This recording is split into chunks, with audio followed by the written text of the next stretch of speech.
இன்னைக்கு நாம கோதுமையில ஒரு டிஷ் பார்க்கலாம். இது வந்து நீங்க டிஃபனாவும் எடுத்துக்கலாம், பலகாரமாவும், அதாவது ஸ்நாக்ஸாவும் எடுத்துக்கலாம். இதுக்கு தேவையான பொருட்கள் என்ன அப்படின்னு பாத்தீங்கன்னா, ஒரு கப்பு கோதுமை மாவு எடுத்துக்கலாம். அதை விட கொஞ்சம் குறைவா ரவை எடுத்துக்கலாம். அதாவது கோதுமை மாவு ஒரு பங்கு அப்படின்னா அதுல 3/4 பங்கு ரவை எடுத்துக்கலாம்.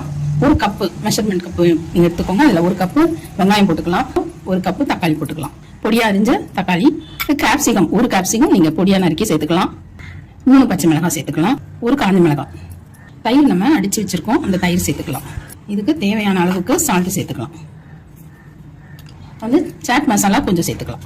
இது டேஸ்ட்டுக்காக தான், இதுலயும் சால்ட் இருக்கு, அதனால நீங்க சால்ட் கொஞ்சம் பார்த்து போட்டுக்கலாம். கொஞ்சமா மஞ்சள் சேர்த்துக்கலாம், மிளகாத்தூள் கொஞ்சமா சேர்த்துக்கலாம். காரத்துக்கு ஏற்ற மாதிரி ஏற்கனவே காஞ்ச மிளகாய் பச்சை மிளகாய் நம்ம சேர்த்துருக்கோம். இதை நம்ம எல்லாத்தையும் சேர்ந்து மிக்ஸ் பண்ணிக்கலாம்.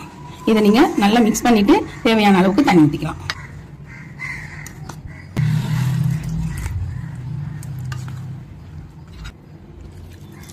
கலர்றதுக்கு எது வசதியா இருக்கோ அப்படி நீங்க கலரிக்கலாம்.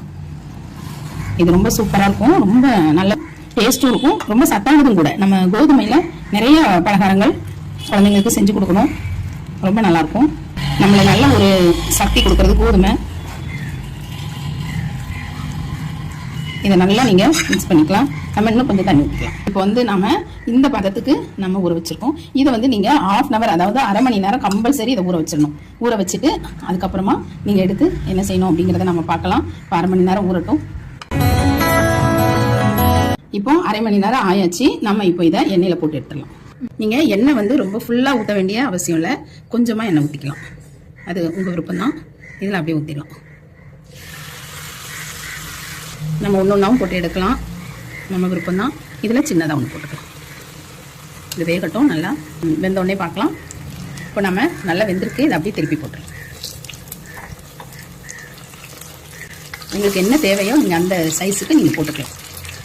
சின்னது பெருசு எல்லாம் நம்ம விருப்பம் தான். இப்போ இந்த பக்கமும் வேகட்டும். பாருங்கள் எவ்வளோ சூப்பராக இருக்குது பாருங்கள். இது ரொம்ப டிஃப்ரெண்ட்டாக டேஸ்டியாக சத்தான ஒரு பலகாரம், அடிக்கடி செய்யலாம். நம்ம வீட்டில் தேவையான பொருட்கள் தான் நம்ம இதில் சேர்த்துருக்கோம். இப்போ நம்ம நல்லா வெந்திருக்கு. இப்போ எடுத்துடலாம். எடுத்து அடுத்து நம்ம போட்டுடலாம். இப்போ நம்ம ஃபுல்லாக ஒரே இதாக ஒன்று போட்டு எடுக்கலாம். இப்போ நம்ம இதை அப்படியே திருப்பி போட்டுக்கலாம்.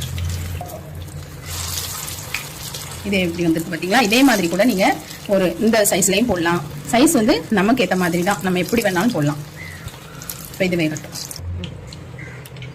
இப்போ நம்ம இதை எடுத்துடலாம். எடுத்துட்டு அடுத்து போட்டுருவோம். அடுத்து நம்ம சின்ன சின்னதாக போட்டுக்கலாம். இதே மாதிரி எல்லாத்தையும் போட்டு எடுத்துக்கலாம். நம்ம திருப்பி போட்டுடலாம்.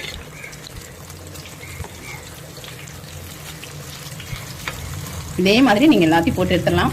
ரொம்பவே ஈஸியான முறையில், நம்ம வீட்டில் மாவு இல்லை டிஃபனுக்கு அப்படின்னா இதே மாதிரி செஞ்சு கொடுங்க. இதுக்கு வந்து தேங்காய் சட்னி ரொம்ப சூப்பராக இருக்கும் காம்பினேஷன். இந்த டிஃபன் ரொம்ப அருமையாக காலையில் எளிதாக செய்யக்கூடிய, இன்ஸ்டண்ட்டாக நம்ம செய்யக்கூடிய ஒரு டிஃபனாக இருக்கும். இதே மாதிரி செஞ்சு கொடுங்க. A few moments later.